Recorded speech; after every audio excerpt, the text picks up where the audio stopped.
So I promised a video for Domestic Violence Awareness Month, and I wanted it to be a discussion, a talk, and so my bestie, Steph, is joining me. Between the two of us, we have a lot of experience with this. We've both been not just in abusive relationships, but in abusive marriages, which we've thankfully gotten out of. But we wanted to put out there some of our experiences to benefit other people and to hopefully expand the discussion and make other people feel comfortable to express themselves and be heard and have their voice. Because that's a big part of domestic abuse, is feeling like you no longer have a voice and you're no longer a person. So that's what we're fighting against, and that's what the whole point of the video is. So we're just going to do a little bit like a Q&A, and hopefully we have tissues just in case. We have turmeric lattes. It's absolutely delicious. To keep our nervous system... She's not done herself again. Thank you. To keep our nervous systems chilled out. And if anybody has any questions that they want to leave in the comments, please feel free to do that. We want to help anyone that we can with the things that we've been through. So without further ado, so first question, what were some red flags or warning signs early on in the relationship?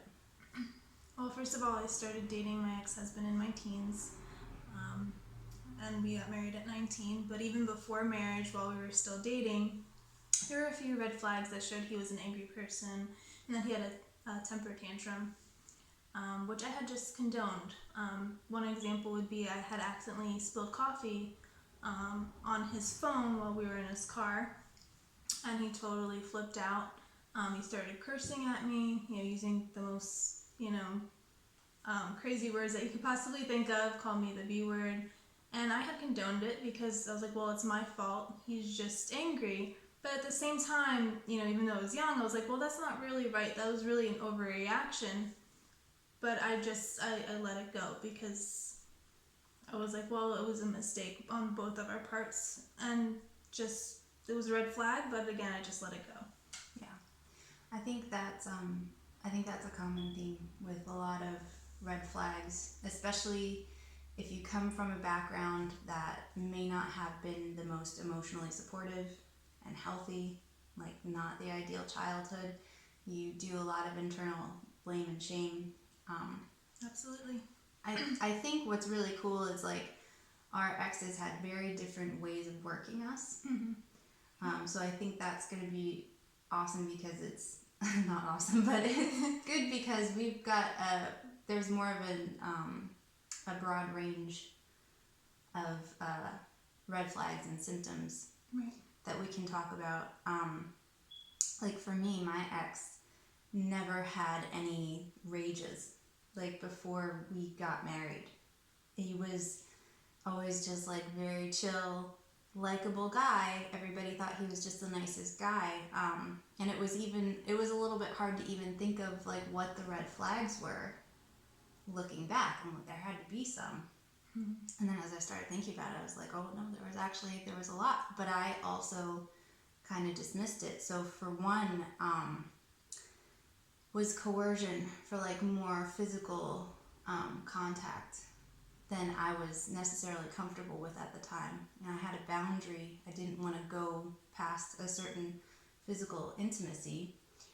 And but instead, he wasn't like physical with me about it. He wasn't like forcing me. It was like begging and like guilt and shame, like, come on, please, please, please. And you don't think of a person who's doing that as aggressive. You don't think of a person who's doing that as a threat, but what it is a disrespect for another person's boundaries. Right.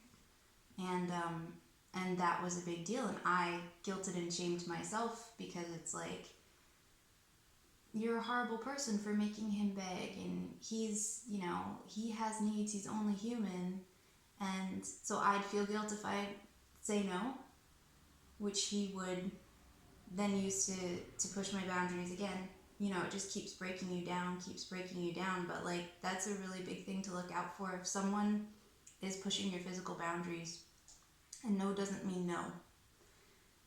When you're like, no, done, there should be no further discussion. I mean, you can be like, don't have to expect perfection from people, but just a basic respect for the word no, and that this is my boundary, and there should be an acknowledgement of, okay, I understand, that's okay. And not have a fear of, now they're gonna ditch me. Exactly. Now we're done. Now we're gonna break up. If I don't do this, then he's gonna leave me. Now, admittedly, sometimes that can be our own wounding, but that shouldn't be something that they foster in you. That you should feel safe and secure. So that was a really big red flag for me, especially with like public displays of affection. Mm-hmm. I don't know if that, it's like I wasn't really cool with that. Like in front of family, and it was just always this kind of like, come on, like, and if you really loved me, you would always look out for that. If you really loved me, you would, because if they really loved you, they would never push your boundaries like that. Right, and they'd respect you in front of other people, because mine would do the same thing, like a little squeeze here, a little touch there, like totally inappropriate, but it was a control thing to show people that you were theirs. It had nothing to do with love. It's very objectifying. Exactly. You belong to them, you're their property, and they can do whatever they want with you. Yeah. Huge red flag.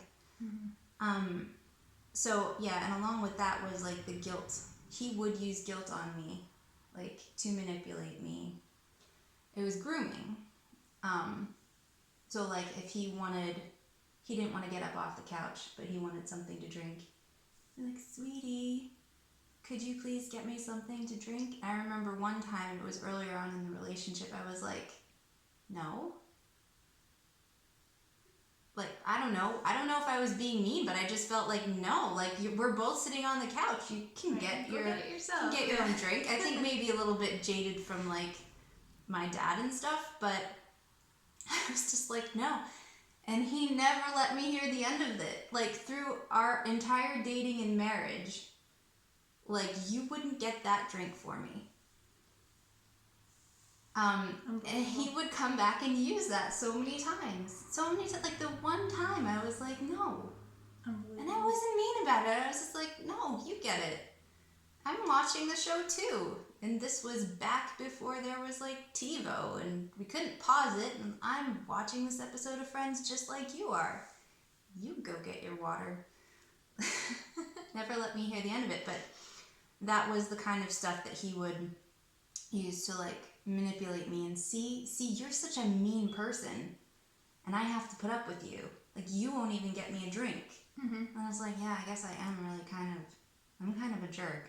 They love to twist it. They'll back you into a corner and you can be patient and just take it for a while, but the moment that you push back, then all of a sudden, there's many times where I was called the B word and I'd literally be in a corner and he would be teasing me or doing whatever, like having a challenging conversation with me. And the moment I had pushed back after staying quiet and calmly, trying to converse with him, whatever the subject was, then all of a sudden, you're the B word, you're this, you're that, I can't believe you, you remind me of my mom. Just, oh, don't you love that one? Yeah, oh, no, awful.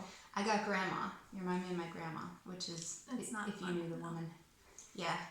Not a fun time to be reminded of someone's family members. And it's not right either. No. And I always tried really hard to not go there and be like, you remind me of my dad.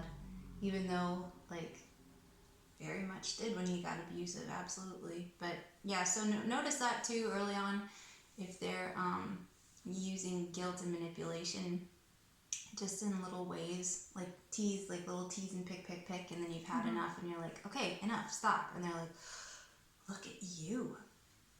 Exactly. Look at you. Because then they twist the whole situation and they try to make you feel guilty for having your say.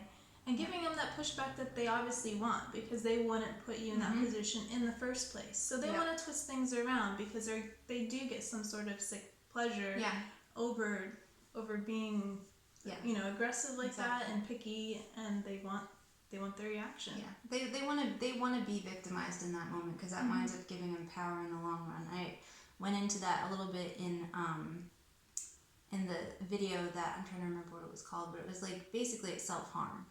They're cutting. It's like they're cutting themselves, and you're the knife. Right. Mm-hmm. Yeah. So that's that's what they do, and then they make you feel guilty for it. But they purposely triggered you to a point where you can't even control yourself anymore. Not fully. Right. Not fully. So look out for that. That's also grooming, by the way. Like, that's why that's a red flag, because they're grooming you for later on in the relationship. They build up this bank of guilt within you, and then they bring it back up. So it's like this establishment, this long-term establishment of control. They're very far-sighted. And whether it's intentional or not, I'm not going to get into that, but they play long game. A lot of them. They play long game. I know that was definitely the case for us.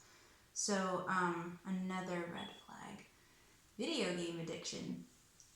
Yes, absolutely. Popular with that one. Both of our exes were very much into video games. Yep.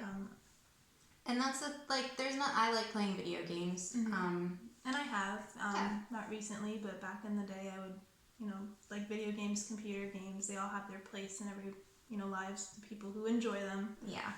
It's, when there's an addiction, it's a different story. Yeah. And why they're playing it, and I think there was some common ground there with the two of them. Like, my ex really liked being top dog when it came to video games. Like, he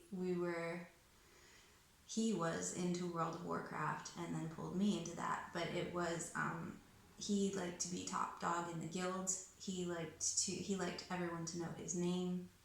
He liked to be known as he's amazing at video games, and everyone wants to, like, back when we're dating ourselves so hardcore, but like back when there were Halo parties, if you guys remember Halo parties, he wanted to be the one who was invited to all the Halo parties because everyone wanted him to be like on their team because he was so great at it.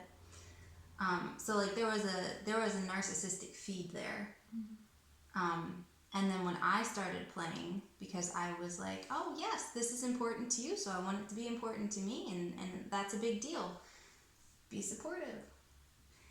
But then if I messed it up, if I wasn't doing so good, if I made him look badly, that was the one time, like before we got married, that I would see like an anger fit from him. I would call it a fit, like a tantrum. And he would start being degrading with, like, he didn't curse me out, but we were also in front of my mom, like we were gaming in my mom's dining room. My mom was like right there in the living room, so he's not going to be stupid and just like all out and call me all sorts of foul names. But he did call me stupid, and he did make me feel stupid, and I could very much tell that, like, this video game in this moment, that's more important to him than me. He doesn't care how much he hurts me right now because I let him down with this thing. So it doesn't have to be video games, but it could be anything that they're putting above you in that way. And like, if you make them look bad, how dare you?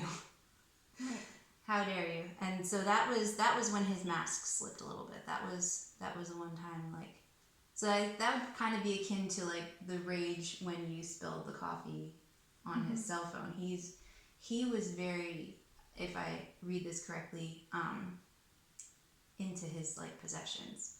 Yes. That absolutely. Yeah. It was almost as if I did it on purpose.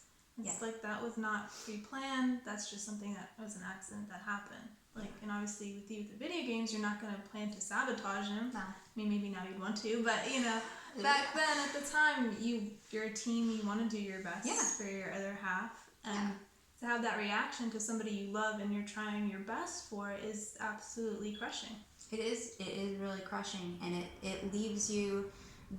I don't even have this written down, but that brings me to another really good point. Is like they'll knock you down, so that you feel like you've hit rock bottom, and you feel real desperate and like, oh my gosh, I've ruined it, just to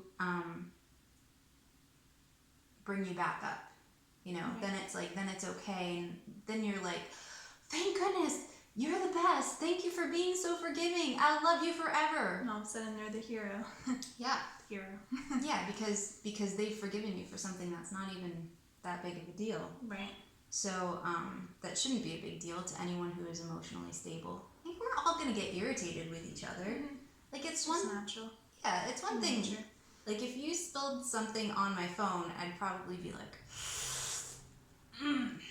But I would apologize. I would would apologize. And I would say, it's okay. Accidents happen. It's not a big deal. I'll throw it in a bag of rice. Your friendship is worth far more to me than a phone. So, Same here. yeah, thank you. I'm glad to know that. Maybe not the car. No. We've got our boundaries now. No. But Just kidding. that kind of stuff, and like, I don't know if this happened with you, but it was when he did start throwing these tantrums, and it was like, storm out of the house, shut his phone off, and then it's like, oh my gosh, what's happening? That too. Are we broken up? Yes. Yeah, and at that time we were engaged. The wedding's like mostly planned, and it's like, what are you doing? What's happening? And I'm like crying my eyes out. I've ruined everything. Like, and then it's like, what do you say? What are we gonna say to everybody? We canceled the wedding. What happened? I messed up a video game. He stormed out. There's like this huge level of shame and embarrassment that he used to control me from the beginning. Well, that was like a year. That was about a year and a half in. But red flag. Red flag. Anytime the shame and the guilt enter, and you got to be aware of that in yourself too, because that's an easy thing to kind of like manipulate people with guilt if you've grown up with that. But look out for it. That's a red flag. And as they get more comfortable with their relationship, you start seeing more and more signs and red flags. But as the other person looking, at this happening to them, if you're that type of person, you're just more and more in love with this person. So then you're more inclined to just condone it. And that's the point at which you need to put emotion aside and logically think, okay, this is someone that I potentially want to be with for the rest of my life. Are these little moments worth, and I say little moments as in it could happen, maybe it's a 10-minute incident, but it happens every other day. That's not something that you should have to put up with. Yeah. That is abuse. Yeah, it's absolutely abuse. Even if it's 10 minutes once a week, but it's affecting you beyond that 10 minutes. It's affecting you in a serious way, in a deep emotional way. Right. It takes away your happiness, or you have to somehow reason with yourself, like, okay, he didn't mean that. Yeah. I'm still pretty. I'm not that old yet. I don't think I'm going to get as fat as my mom, so he should be able to love me forever. Because that was also a red flag, too, is he would make comments about the way I looked. And he said certain things, like if you would ever get as fat as your mother, Mom, please, I hope you're not watching this. If you ever get as fat as and large as like your mom, it's going to be difficult for me to love you. And so statements like that, and it could be any statement along those lines. Yeah. Anything that you have to reason with yourself and talk yourself into, oh, he didn't mean that, oh, well, that's not going to happen, that's taking away from your happiness. That's energy you're taking where you could be, putting that into something else, putting it back into your relationship in a positive way. Now you have to take that energy and try to cope and deal with comments like that. Yeah, absolutely. And that's such a huge one. There's so many reasons too why they do that. Like, they'll keep you small. They'll mess with your self-esteem so that you don't think that you'll ever deserve any better, or that you can ever get any better. They'll just... Oh, and you would outright say that too. Yeah. I'm sure you've experienced the same thing, which neither of us deserve that. You absolutely didn't deserve that. Yeah, I did. I got that once I was locked down. Once we were married, that's when. But and not physical. But even early on, that actually reminds me of another red flag. He wasn't it's devaluing, that's the red flag, but he wasn't doing it to me physically. I think because he wasn't confident about the way he looked, and like he was very self-conscious about the way he looked, kind of like in every way. So he would never come at me physically. I think probably for fear that I'd ever like come back at him and be like, well, you look like this and you're gonna be like that, which I wouldn't, because I'm not like a mean person. But he didn't try to get at me that way. He would do these little picks about like my intelligence, and it would seem like he was being all cute and like baby talk and be like, aw, so dumb, so stupid, you're really silly, like this kind of stuff. And I just feel like I'm so silly, and it's wearing away at you, and your brain starts picking up this programming of like, I'm not smart, I'm dumb, I'm this, I'm that. Or like if it's physical stuff, I'm ugly, I'm have the potential for looking like this or like that. And then it's gosh, I need to be so grateful that this person's willing to be with me, because I'm such a wreck. Exactly. I had the same thoughts, that I should be appreciative that this person loves me or says that they're in love with me. I owe it to them to be the best I can be despite what they do inside. You definitely go through that phase. Yeah. You never want to be in a position where you feel like you owe that person for being with you. Whether that's because they're causing that in you, or because you have self-work that you need to do, or probably a combination of both. But you need to start out knowing that you are worthy of love and respect, and that other person should be just as grateful to be with you as you are with them. Absolutely. Yeah. So it should never feel like there's a deficit. Like you're down here and they're up there. You shouldn't feel the other way either, but grateful to be with each other.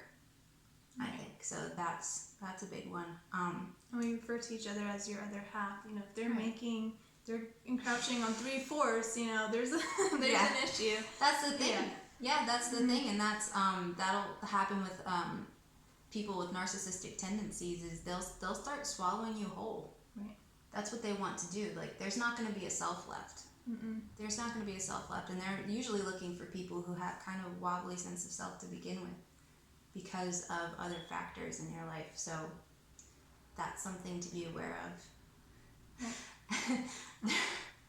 I thought about including on this list the fact that he was attracted to me was a red flag, but I felt like that was kind of victim shaming. It is.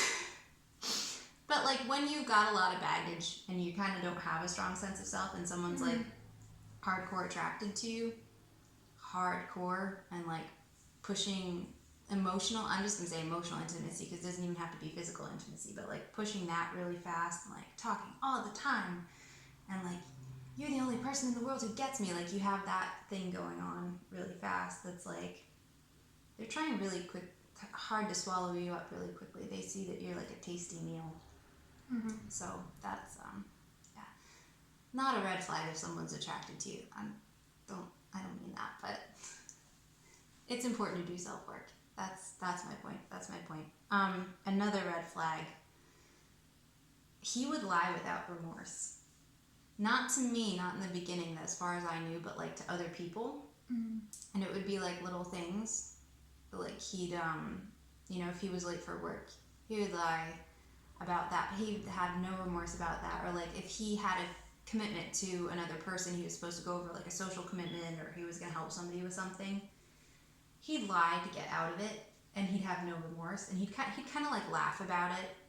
Or I know this seems like really little stuff, but in the beginning, like, this can be a red flag. And he would, like, he'd buy stuff. I remember he bought a PlayStation. He was an Xbox person, but he bought a PlayStation from Sam's Club.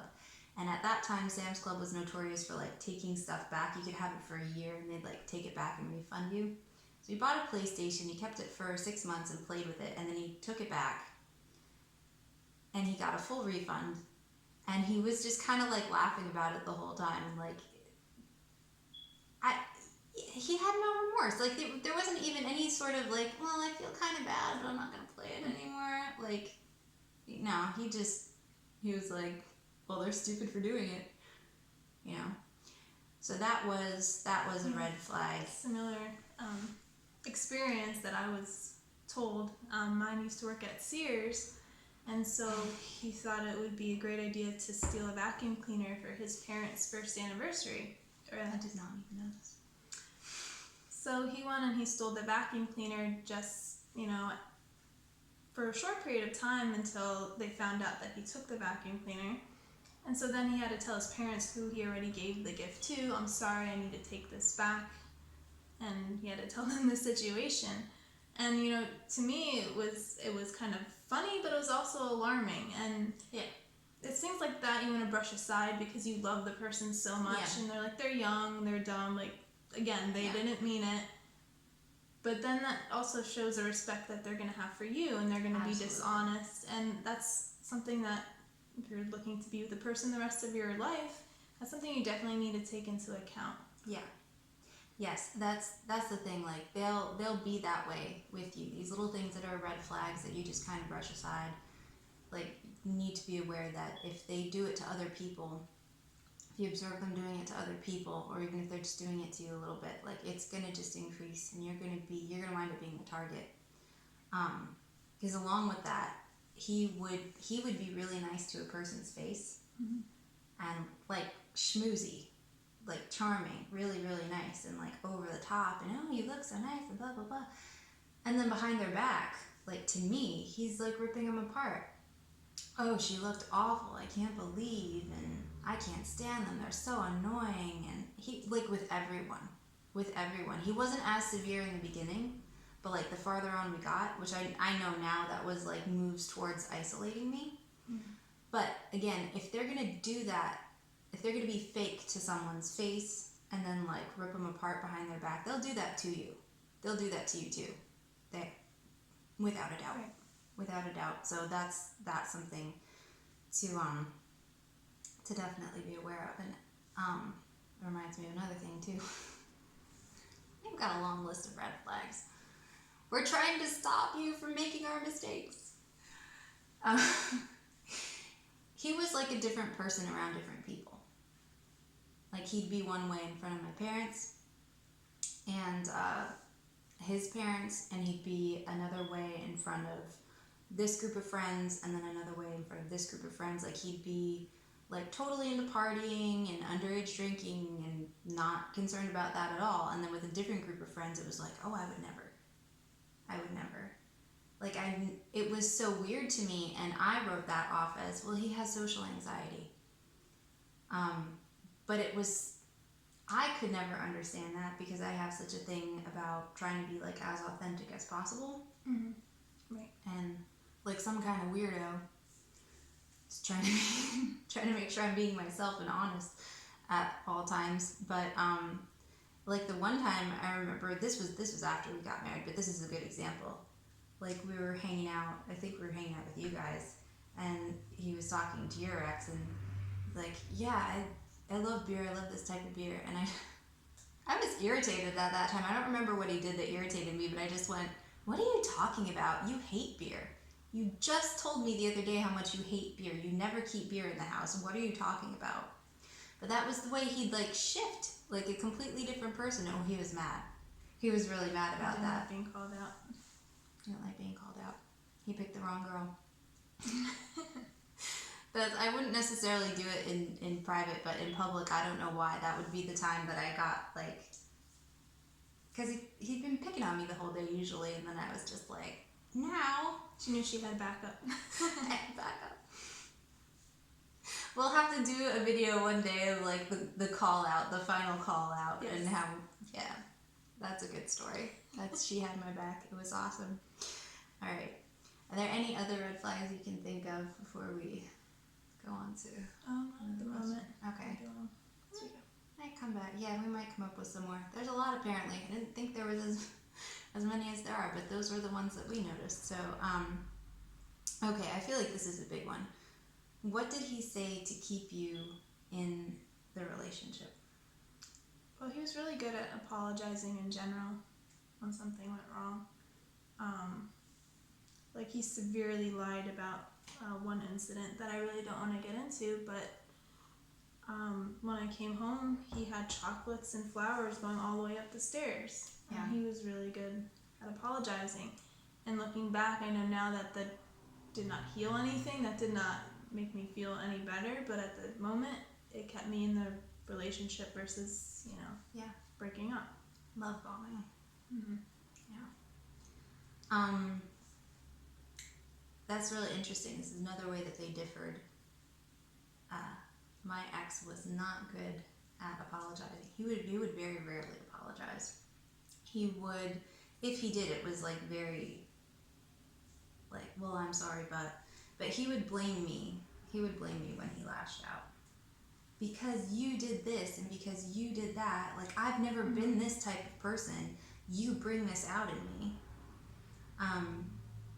And because like he had a background where his family looked very normal from the outside, and like this kind of Stepford or like Leave It to Beaver home. That's how it looked from the outside. But I came from a family, like an abusive situation. My parents were divorced, and so I thought, well, then I have to be the crazy person, right? Because it seems like his life had to be so normal. So why would it be his fault? It has to be me. And I'd start believing that I was cursed. Like, I was the curse. I was the cause. I was making him crazy. I'm like, maybe women in my family just make men crazy. Like, maybe I am doing something. I don't know. But yeah, he wouldn't even really apologize. And at that point we were married. So, and I'm just the kind of person where it's like I'm committed and I'm all in. And so I didn't feel like there was a way out. So it's like, he just apologized. Like, well, sucks for me. Mm-hmm. I'm just gonna cry about it and sleep and have some rum. Or a bottle. Those are the old days, by the way. There is no alcohol in here. But, yeah, numb out, play video games, flirt with some guys online as revenge. Yeah, that's what I did to cope. But that was a big thing. He wouldn't apologize. So then I started to feel like it was my fault. And he would say things like, no one else can stand you because you're such a head case. Because you're so psycho, no one else can stand you. And I started to believe that, because he'd been good at kind of like isolating the big key people in my life, even like you and I. Mm-hmm. He was good at that. And like no one else would take me in or be there to support me. Like, who else do you have? That kind of thing. He even said, like, even your own mother wouldn't take you in. I didn't necessarily believe that was true, but I so desperately did not want to go back to living with my mom, because that felt like such a failure. Going back to live with your parents. It's like, no! It does. That's one thing that I had feared, was to admit that I had married an abusive person. Yeah. Because I did get married at 19. They were not thrilled with it. They had their reservation. So now to go to them and say, well, he is, he's pretty awful. Wasn't the easiest thing to do. Yeah, for sure. And I was 18. So life choices. But it didn't want to like go back with our tail stuck between our legs. It's like we have a shred of pride left. And that was definitely a huge thing. And I didn't there was a lot of, like, no other man would ever want you, like, would tolerate you. And I don't know that he necessarily said it in these words, but it was very much a message he sent, was like, you're damaged goods now. Like, nobody's gonna want you anymore. And I didn't believe that I was worthy of love. I didn't believe I was necessarily worthy of any more than he was giving me. I didn't think I necessarily deserved the treatment, but I didn't think that I could find or was deserving of any better than that. So with that, I kind of played into his hands a little bit. because of growing up being abused, and you have all that internal shame and guilt to begin with.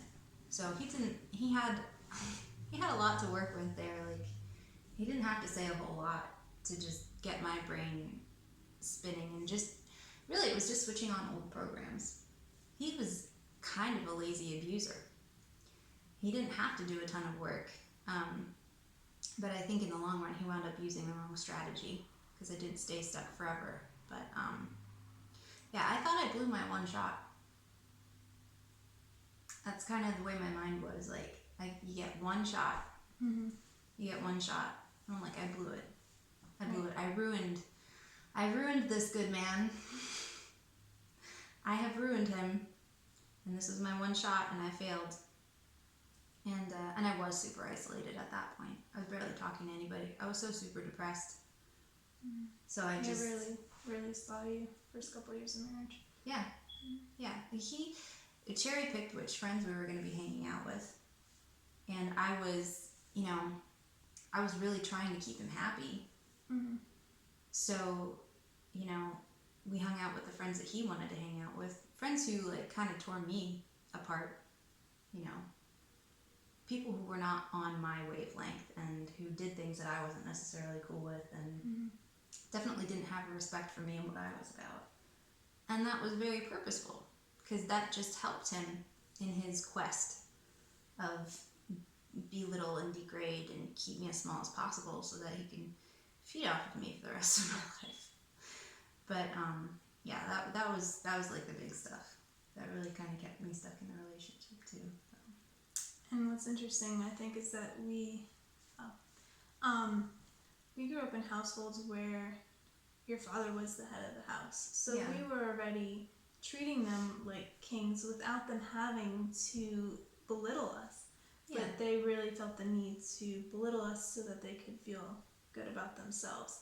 And that's definitely an issue with them at that point, and not with the person experiencing the abuse. And it's hard to recognize that, but looking back, that's definitely what was going on. Oh yeah, for sure. And I know that you were probably like me in that, like, you're trying, you feel like it's your mission to make them happy.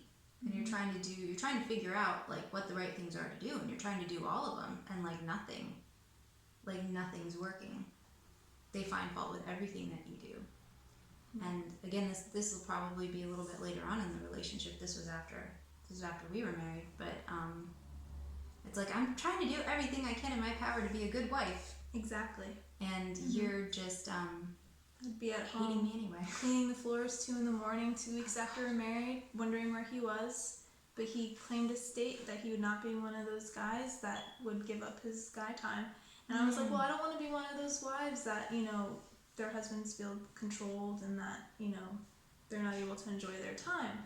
But it's just the perception of it, I guess, because he was really committed to that. And that's not okay to be at home taking care of your husband, being that really good wife while they're out, bar hopping and taking care of their own enjoyment and their own entertainment and not taking you into account. Yeah.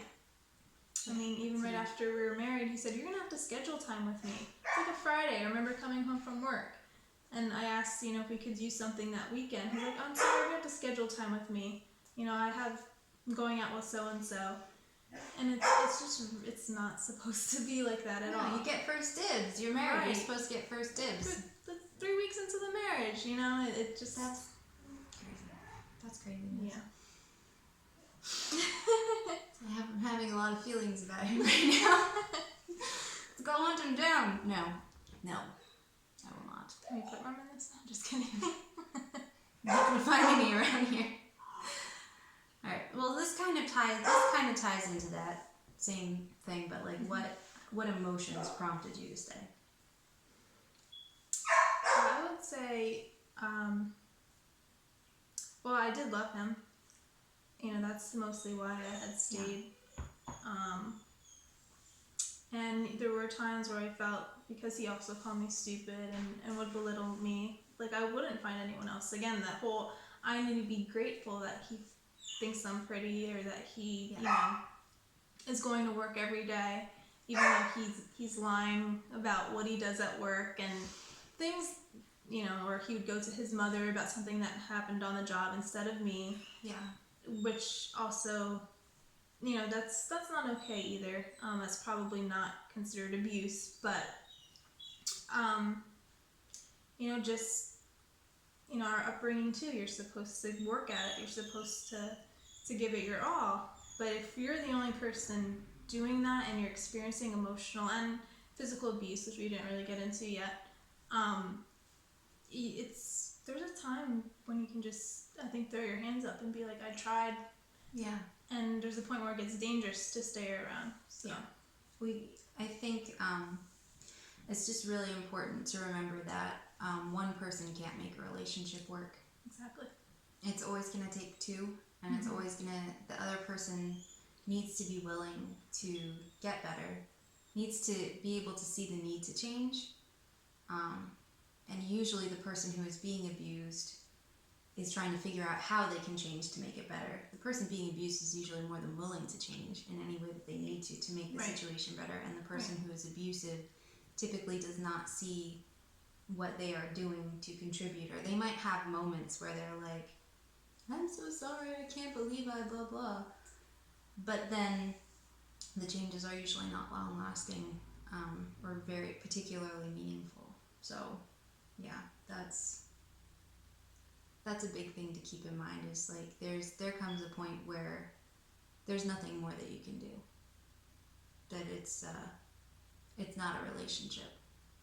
It's not a relationship anymore. So that's a really good point. You can't, that'll keep you stuck for sure. I know a big thing for me was fear, of like feeling like I didn't have any other options. And I was afraid I couldn't make it on my own. That too. That's a huge one. Yeah, and they play on that too. Like he would like coerce me into quitting jobs. I'd get a job because he was irritated that I wasn't making money, even though he said he didn't want me to work. And then I'd get the job, and then he would be like, I worry about you.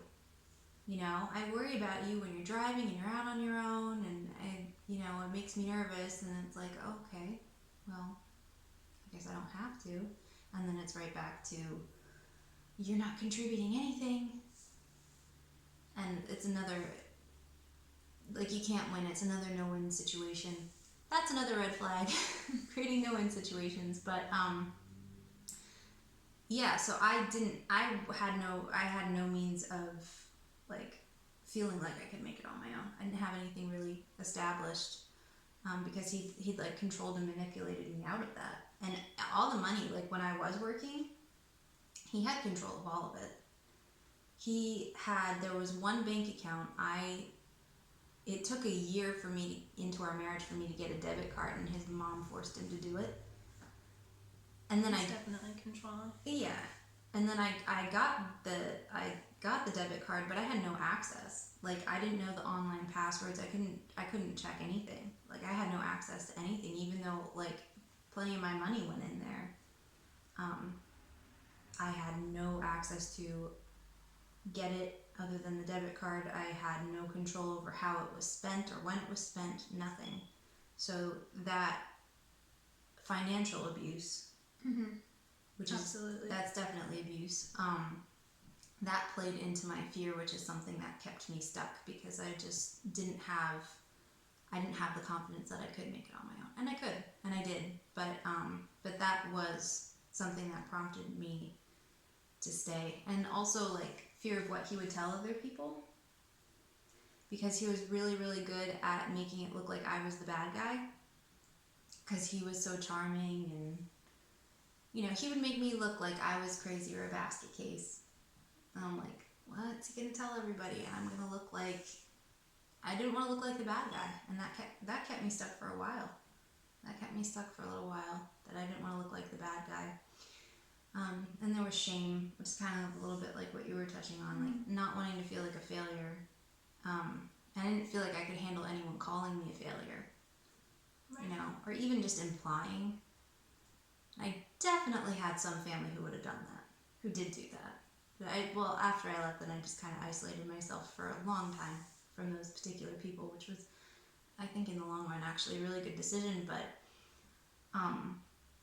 I didn't even want to leave the house at that point. Like when it got really bad, that was one of the emotions that kept me stuck, like the shame. I didn't want to leave the house because I felt like I was just gonna look like this open, gaping, bleeding wound. I didn't want it to be written all over my face, the stuff that he was doing to me. For me, I did the opposite. I had to leave the house. I could not stand to be in the house with him anymore. It was out, just not home. That's really interesting, because that goes into like a CPTSD response, whereas mine, and it typically is freeze. Mine was freeze, and what you're describing is flight and get out. But yeah, that freeze is my go-to. So that, I didn't want to be around anybody. It was the idea that I had let myself be abused after what I'd gone through with my dad and knowing what went on in my parents' relationship. I had very much painted myself as like this strong woman who's not going to take crap from anybody, and then all of a sudden I find myself in this relationship, we're like 5 days in and he's getting abusive on our honeymoon. I didn't want anybody to know that. That was like that made me feel like a failure. I'd failed to protect myself. I had failed to see who this person really was, and that makes me not smart, and all that stuff played in my head. So fear and shame were two of my big ones, and pride. Pride's a huge one for me. Yeah. You don't want to be wrong. No. Don't want to say that you're wrong about this person. That's understandable. Mm-hmm. I mean, I think too at that point you have so little sense of self left that like that little shred of pride, you're holding on to it so tightly, like I will not be wrong. I will not, but like you already know at that point that you made a mistake, and it's just a matter of not wanting anybody else to know. Right. That's the thing that's really important to recognize, is that it's okay to make a mistake. Everybody makes wrong calls. Everybody makes wrong decisions. Everybody has moments where they read people wrong. And some of these guys, I'm not going to just say guys, some of these abusive people are really, really good at what they do. Like they're really good at hiding who they actually are. And it's called a mask for a reason. There's no shame in making a mistake. So if you're dealing with that pride feeling, I think that's a really important thing, is like challenge that, because the mistake and the failure is when you're actually aware of what's going on and you're choosing to stay stuck. Right. Or you're just masking it with whatever else is going on in your life. That's a mistake too, because you're not correcting it, you're not healing it, you're masking it. Yeah, and kind of like running from it. Exactly. Yeah, and I think too there was a pride in the belief that I could fix the situation. Right, you always want to be able to fix it. Yeah. Like, well, if I change, because there was a certain point, like with he had a thing for strip clubs, my ex-husband, and so I felt, maybe if I dressed different, or if I was a certain way, or if I basically tailored myself to be the type of woman I thought he needed, that things would be better. Because that was also a moment when he blamed going to strip clubs and the hundreds and hundreds of dollars that he spent on me. So he totally flipped that around. That's insane. But then and it worked, because then I was like, well, maybe if I change and I do this and I do that, things will be smoother, and it'll show him that I do care and that I do love him. Yeah. But the funny thing is, when I did try, he showed no interest. Yeah. So it's another no-win situation. But he got, they do this stuff. They push you to be a certain way, and then they feel like they won, and they give you no payoff for it. They give you no payoff, so you don't win. You just kind of, it's like you sell yourself out. It's like a double lose. Right. You get no payoff, and then you feel like you've sold yourself out. Exactly. And I had a bit of that too, because my ex had a major porn addiction once we got married, which was so insane, like just ridiculous, because it's like you got everything you want. I don't understand. But yeah, disinterested in me. If it was on his computer, that was the only thing he was interested in. So yeah, you try to change yourself and think like, well, maybe there's different things that I can do to give them what they want, and or like become hardcore gamer girl, act like you care about that stuff, and nope, nope, because it's not about that. It's not about you. It's and that's another thing to help break out of the pride and think that you can fix it. It's never anything that you did. You didn't do that. It's Just them. the blame game. Yeah, it's them, and they love when you're trying to rack your brain to think about how you can fix it and how you can make it better, because then they don't have to do anything. They don't have to do any work. It absolves them of any can't think of the word I'm looking for. Responsibility. Yeah. Yeah. Yes. Yeah, it does, and that's exactly where they like to stay. All the power, none of the responsibility. Very much against the Spider-Man credo. With great power comes great responsibility. Not for abusers, not for narcissists. Kind of puts it in a nutshell. Yeah. Yeah, definitely. they refuse. They refuse to take responsibility. So, don't pride yourself into staying. That's take pride in getting yourself out and choosing yourself. Absolutely. You get yourself out and you heal yourself, and that's where the pride comes from. True pride, because you can't fix them. They're the only ones who can fix them, and they don't want to. They don't want to. So. And even therapy, if you're not ready to make that step, definitely try therapy first, because and I did not, because my family was against therapy growing up, so that's something that I did not look into. I had chose just to leave, but for anyone else, I think therapy would be a good step, especially if you still love the person and you want to make it work. Maybe they're able to help in a way that we can't, being so close to them. I think especially having someone, and especially because it's a neutral person, validate your feelings. Absolutely. And like that you're not crazy, because you can go to a friend and of course they're going to be like, you're not crazy, you're awesome, and then your programmed brain, your abused brain is going to be like, you're just saying that because you're my friend and you love me. But if you're getting that from a person who you don't really know, that support and that validation, and no, this is not right, this is not okay, this is abusive, that's a really big deal in the beginning. That's a really, really big deal. So that's a very good point. And if they won't go for therapy, that doesn't mean that you don't go for therapy. Right. Like if you're still in the relationship, just because they don't want to.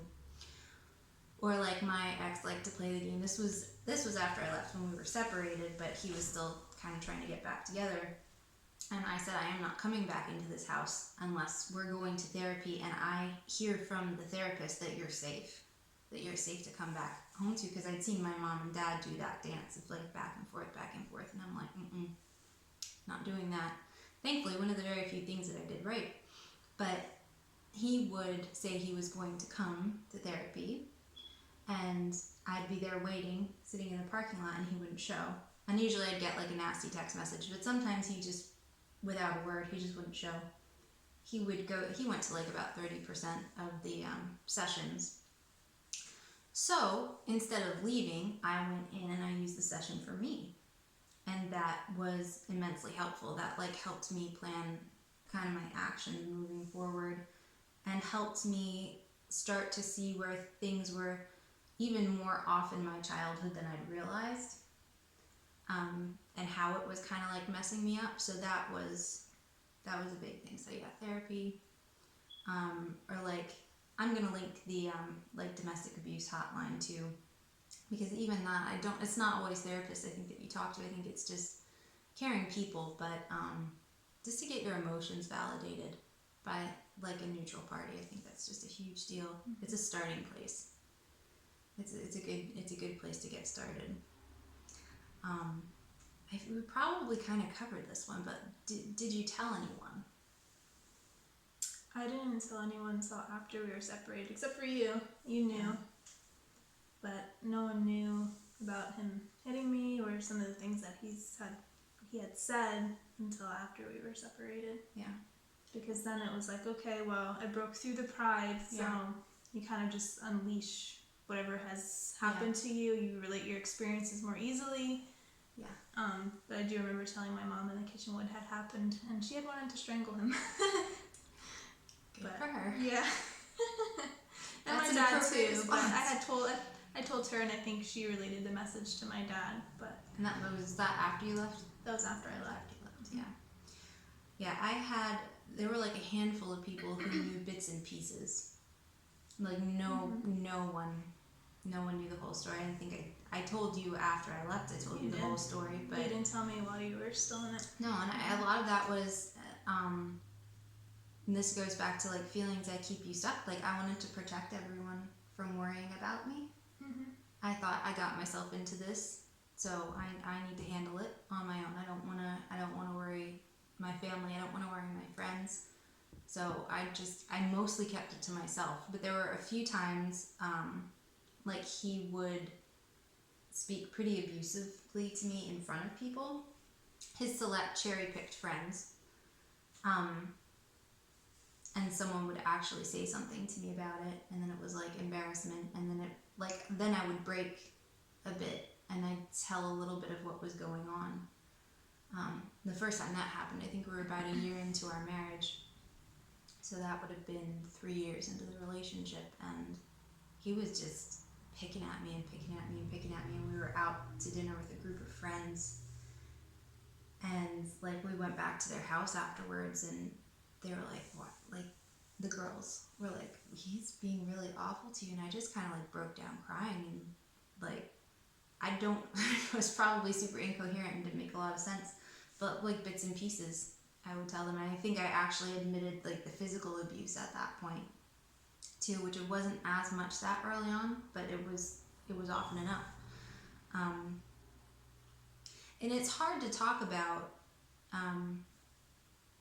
it when it's emotional abuse, because it's like, how do you even convey that? Mm-hmm. How do you even express what's actually happening? That's the thing that's really hard. Or if you have, you're being abused by like a covert narcissist. So much of it is like a mind game to even explain it to people, especially to people who aren't well versed. Like, it feels like they're not going to get it. Right. You don't know what to say. It's easier to say. It's not easier pride-wise, but it is easier to put words to, he punched me in the face. Mm-hmm. You know, he choked me. Right. It's easier to put words to that, he pushed me down the steps. That's something everyone understands universally. Yeah. Universally. Am I saying that right? Yeah. Okay. Yeah. Sorry. Tongue-tied. But as far as emotions, unless someone has been through it and can relate, right, you know, it's really difficult. Even then, you know, because they weren't there. Yeah. I think it's, I feel like we were really lucky to have each other, because we did kind of get it. I mean, not 100%. Like, they were different situations, they were different men, but we could at least know that the other person knows what abuse feels like, and wouldn't feel like we would be victim shamed, or like, well, what did you do to cause it? Right. Which is a fear of telling people. That was a big fear of telling people. Like, people would think I was crazy, or I was making a big deal out of nothing. And when you feel like you're hanging on by a thread to begin with, you don't want to risk that. So I think that's a really important thing. Like, if you know someone who has also been through abuse, or again, like different groups that are meant to support people who have been through domestic abuse and domestic violence, like, there's a lot there to have support from someone who's been there and who understands it. Because unless you've been through it, it's people can sympathize, but especially the emotional component, to understand the emotional component is it's a pretty tall task. So I think if there's anyone that you know to reach out to in your life who's been through that and who's on the other side of it, or is trying to get themselves out of it, and be supportive to each other. If you don't have anyone, first of all, it's probably not true, but you've been made to feel that way, that you don't have anyone. But, you know, you can talk to me, comment, send me a message. Like, the worst thing in the world was feeling like I had no one and I was being abused. And it wasn't true, and I had you, but I didn't in those moments feel like it. Because he made you feel that way. Yeah, and like I couldn't tell anyone. So break the silence. That's a huge thing. Say something to someone, and there is a safe person out there, even if it's like an anonymous phone call. But that is huge. That's huge, is to actually tell someone. And that's probably the hardest thing. Unless you're like caught. Like I was in them. But even then, you know, these people knew that, and I wasn't being checked up on. It was just kind of like let go, you know. And a year later, you know, I get kicked repeatedly, and we're expected to go over to these people's house, and I like have to call and be like, we're gonna be late, and I wind up breaking down crying. What's happened? Well, like I got kicked, like repeatedly over and over, and I don't know what to do. And like it was just these little sporadic things that that didn't really add up to me getting any help. But so I mean, in an effective way, I didn't really tell anybody. I think people could see from the outside that I was deteriorating. Like I know my mom could, and then she wanted to like go at him, and then my fear response was no, because then he's gonna take that out on me. It's gonna get so much worse, and he's gonna try to isolate me even more. So it was just yeah, I wish I had told someone, like really told someone everything. Obviously that was before counseling, but that was before I left. So yeah, that was tell somebody. Yes. Tell Definitely. somebody. Find one person you could tell, at least. All right, these were kind of like big ones. I felt like when I was going over these questions emotionally. But if you could go back in time, what would you say to yourself at the beginning of the relationship? Well, that's a good one. I would probably say that if I had wanted to stay in that relationship, that we should have gone to counseling and hope that it would have turned out for the better. With everything that I have been through, knowing where I've come from, it was a mistake, and my life probably could have gone much better if I hadn't married him. But at the same time, I did learn a lot about myself along the way. I was able to express myself in ways I wasn't able to express in my home life before. So that is a difficult question for me to answer. Yeah. You know, if someone's life is being threatened from the start, obviously don't stick with that person. Yeah. You know, if you see huge red flags and you know, it's not so much, obviously if it's emotional, you want to definitely take that into account. If it's physical, please take that into account. It's not going to get better. It's not going to get better. And sometimes even the emotional abuse, it will not get better. No.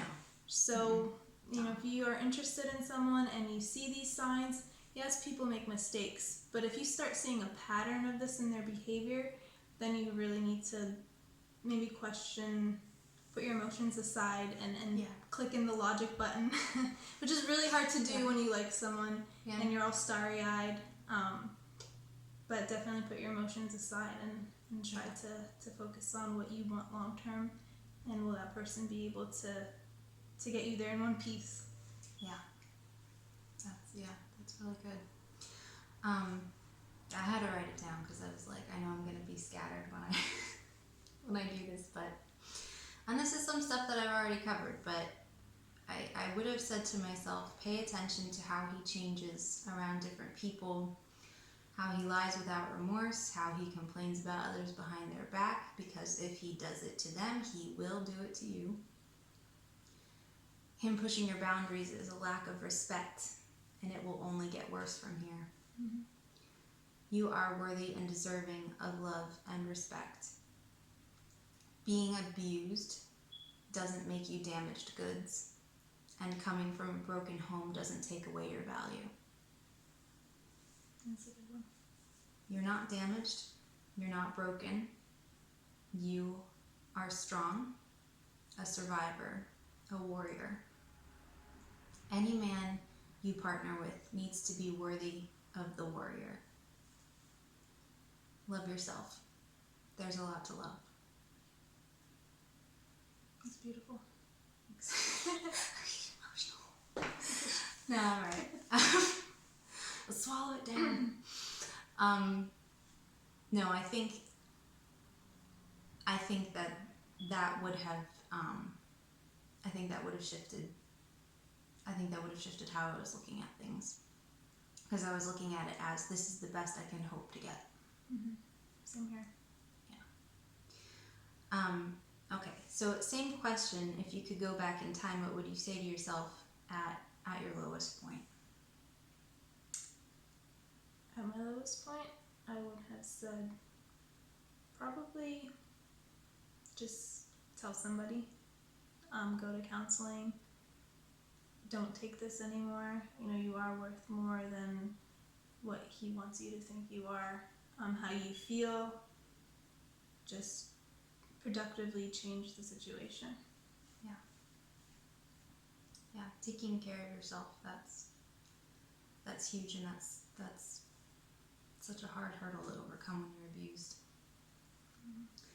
I wrote it down again because I knew I was gonna get weepy. Nothing happening right now is your fault. You're living in an illusion he created. This is not who you are.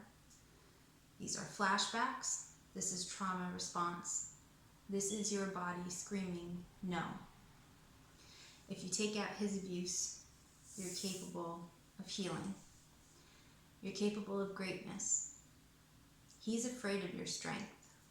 He doesn't want you to get better, so he won't get better. But you can get better. You're not failing him. That's not possible. And you can choose to not give up on yourself and not fail yourself. Stop believing the lie that you've always been told, that you're weak. You survived things people can hardly handle watching on TV. This little pathetic man is not and cannot break you. You will rise. Well said. Got fired up. Well said. I got fired up earlier as I'm doing this. What would I say? Yeah. It was because the whole thing, the whole experience of being abused, it's disempowering. And breaking out of that is you're finding your power. It's not gone. Mm-hmm. It's not gone. It's just finding it again. So then, again, the same question. What would you go back in time and say to yourself right after you left? I would have said good for you. Yeah. Good for you. You should have done this probably a long time ago. Because you don't want to get yourself, to people out there who still are new in this and may have a chance and can get out sooner. You don't want to be in that state longer than you have to be, because it does wear on you. And if you don't have to get to that point where you lost yourself completely emotionally and how you feel about yourself, both inwardly and outwardly, that's great, because then you're more whole to move on with your life. Whereas if they've gotten to you, if they have pushed you, excuse me, I can't talk anymore, apologize. They have pushed you to a place where it's going to take you longer to repair and heal. Yes, that's great, you're going to repair and heal, but you may not need that much time to work on it if you recognize the signs early on. Yeah. And if you don't take their crap. Stop taking it. Yeah, stop taking it. Just... Yeah. So right after I left, yeah, definitely that. Good for you, and you're strong. Mm-hmm. I think I would have said to myself, wish I would have said to myself, it's okay to take your time figuring out what you really want. Mm-hmm.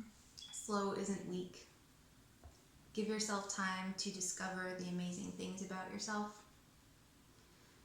Time to learn to love yourself again. time to figure out the things you love, get solid, really learn and accept your value, give yourself the gift of healing, knowing that it will also be a gift to whomever you choose to eventually partner with. You can take as much time as you need. You do not need to be stuck living with your mom forever. I felt, I don't know, like, I think this is like a deep wound from childhood, but like this constant rushing, always feeling rushed. And like, you gotta do it fast, you know, and you gotta figure it out fast. You're so slow, you know, I've always got you're so slow. This is a time in your life that it's really, I think, okay and beneficial to slow down. Right. And like, take your time and give yourself that time, that grace, that compassion. Because any decision that you make quickly right now, it's probably not going to be a great one. Absolutely. Yeah, it's going to be a lot of, you're going to have moments of, there's a lot of emotion that's going to be happening. You know, there's going to be a lot of highs and lows. And if you're making decisions fast, they're going to be completely based on emotion. It's not always going to be the most helpful decision. And, you know, it's a fragile time, you know, and in an emotional way. It's almost like you're an infant again, you know, and you've got to give yourself that time to grow. You're not going to expect puppy. She's got something to say about this. Sure does. You don't expect a newborn to walk, you know, the first day or the next day. You know, that baby needs time to grow. So this is a lot of reparenting yourself and nurturing yourself. And that's okay to take time. Like, you're going to nurture yourself forever, ideally. Right. So there's no need to rush that process. Just start and give yourself as much time as you need. And the permission to do it. Right. Exactly. Give yourself permission to do it, to take care of yourself, and to do it as slowly as you need to do it. And take as much time to think and feel as you need to. I think too, I would have said to myself, like, it's safe to feel the feelings. It didn't, like, in all honesty, I don't think I processed these emotions thoroughly. Like, there were some, when I was writing this out, there were emotions that I definitely didn't, like, I just kind of kept going. I was trying to not think about it. Which I get, and sometimes in the beginning, you have to drown yourself. Yeah. Yeah, you got to, you know, get out and get yourself functional, but right. You do need to process it. You do need to let yourself feel it, and know that you're not going to drown in it. Right. It feels like that in the beginning. It feels like it's been so much, and the reason it feels like so much is because you've had to bottle it up all this time. It feels like you're gonna cry forever. It feels like you're gonna drown in it. You're not. You're not, though. You're okay. If you can get yourself out of that, you can deal with the emotions. It's a feeling. It's just a feeling. It's just letting you know what happened that was wrong.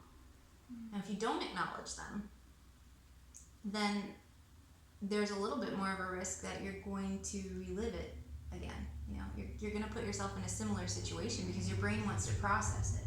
Right. So you'll set yourself up potentially to be in a similar situation that triggers you emotionally, that triggers you into an emotional flashback, because your brain's saying, process this stuff, you know, like, take care of it. So it's really important to try to process that so that you don't set yourself up to continue. The sooner the better. Yeah. Otherwise you can live with it and for years and have continuous triggers when you don't even know you're having triggers until you're told by someone, no, you're having a trigger. You're triggered right now. Yeah. You're having a flashback. Yeah. So take the time, and again, that's another good reason to get into therapy, because that you will process it, and a lot of times I think it'll feel safer because you're with another person. Like, I'm not gonna drown because they're right there. They're gonna pull me out. Right. So that's probably a really good bet. But journaling, as corny as that sounds, but Journaling is a good thing. yeah, writing out your emotions, or like I said in another video too, like if it's too raw to write out your emotions, and you happen to be creatively inclined, you can write a story, that kind of depersonalizes it, but it still starts getting you back in touch with what happened and the emotions behind it. So, that's an option as well. But give yourself as much time as you need to heal. You got all the time in the world. Now, once you're in a safe situation, you got time. There's nobody breathing down your neck. Exactly. Yeah. And the more you can heal before you start on a track to an entire new life, the better. I think, personally, if I had waited a little bit longer, I wouldn't have had so much PTS, and that being imposed on, the next person, because you do have flashbacks caused by someone new that you love. So it's important to work out those feelings before you get into another relationship. Yeah.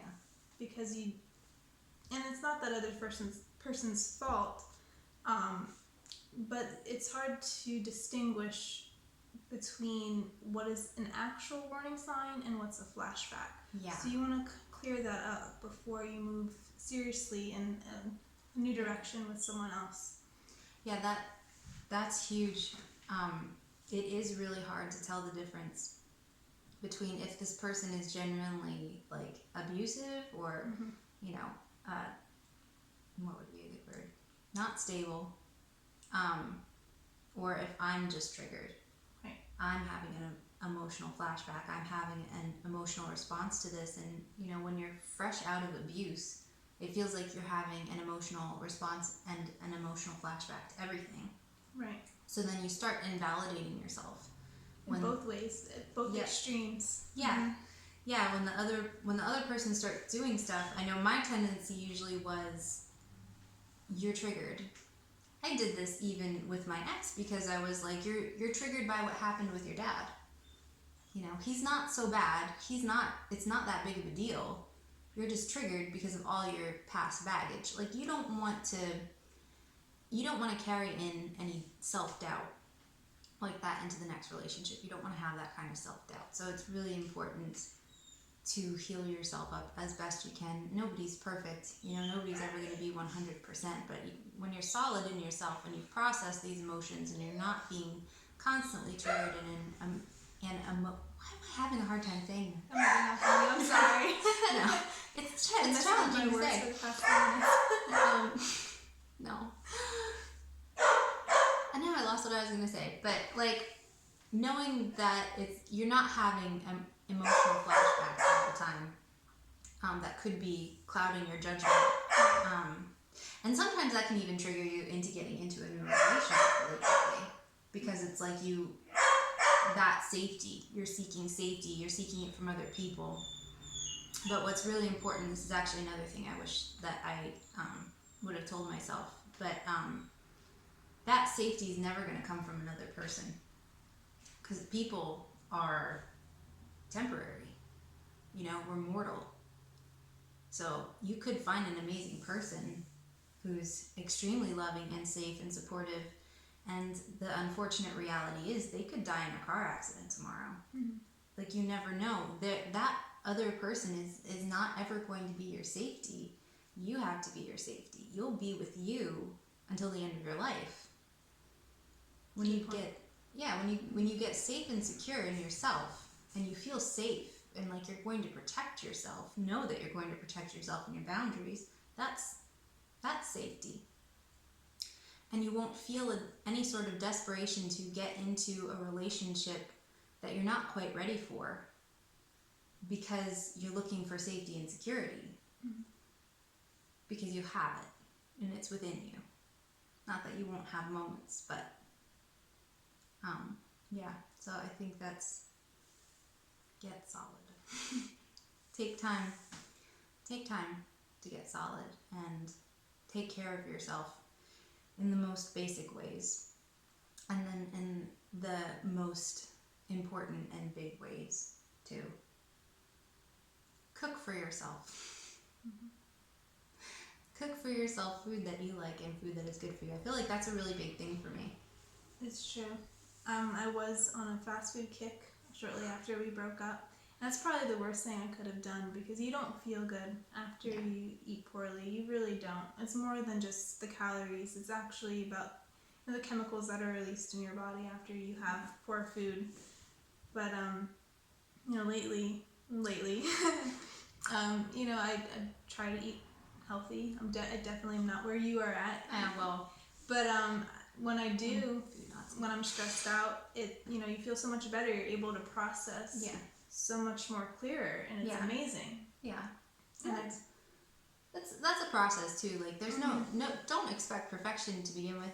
You don't like just get out of this relationship and all of a sudden you're like making bone broth and eating raw juicing. Like, it's just about taking care of yourself. I think it's even the act of making food for yourself, because for me, I was always the type of person have some brownies, make yourself some brownies. Yeah. If you can find a sugar alternative, but and a flour alternative. But I digress. I'm not doing that in this video. But no, like, just the act of making yourself something that's just for you. That's not for anybody else. Because I know that for me was like a way of fawning. It was like making food for other people. Mm-hmm. So then if you give that gift to yourself, think about ways that you like fawned over other people, took care of other people. Like, what did you do for them to try to make them happy? It's a good way of looking at it. Yeah. How about try to do that for you now? Turn that energy inward. And if it's, buy them a gift, then buy yourself a gift. If it's make yourself a nice meal, bake some brownies. If it's if you like got their car detailed or something like that, like, do that for yourself, because now you're the priority. And even if you have kids in this situation, you still have to make your self-care the priority, because otherwise you're not going to be able to take care of them either. So even though that wasn't our experience, it's still true.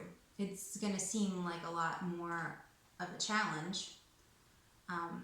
But again, and I said this in another video, it's like when you're flying and they say you got to put your air mask on before your oxygen mask on, before you put it on the person sitting next to you. Like, you have to. If you go down, they're going down with you. Anyone who relies on you. Anyone. So self-care. I feel like I say that in every video. Self-care. But yeah, so those were all of my questions, and I feel like you answered them so beautifully and like open, and thank you for your openness and willing to be vulnerable. Of course. Thank you for asking me to do this.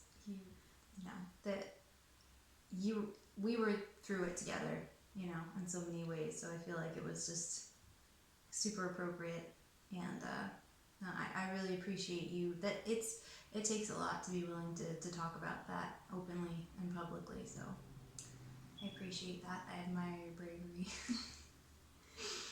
Super strong, and that's a thing to remind yourself of. You're super strong, even if you don't see it right now.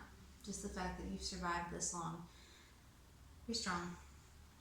You're strong. So if anybody has any experiences that they want to share, please do so, either in a message or a comment. And I would actually love to share those experiences on another video. If you have any questions, same thing, please reach out. I'm going to link some resources below, also some tapping videos that I think could be really helpful, either if you're in the situation or just getting out of the situation, things to just kind of like ground you and help you get back to emotional regulation. So thank you guys so much for watching, and for listening to our stories, and thank you for having me. Oh yeah, Thank you for being here, and we talk to you guys soon.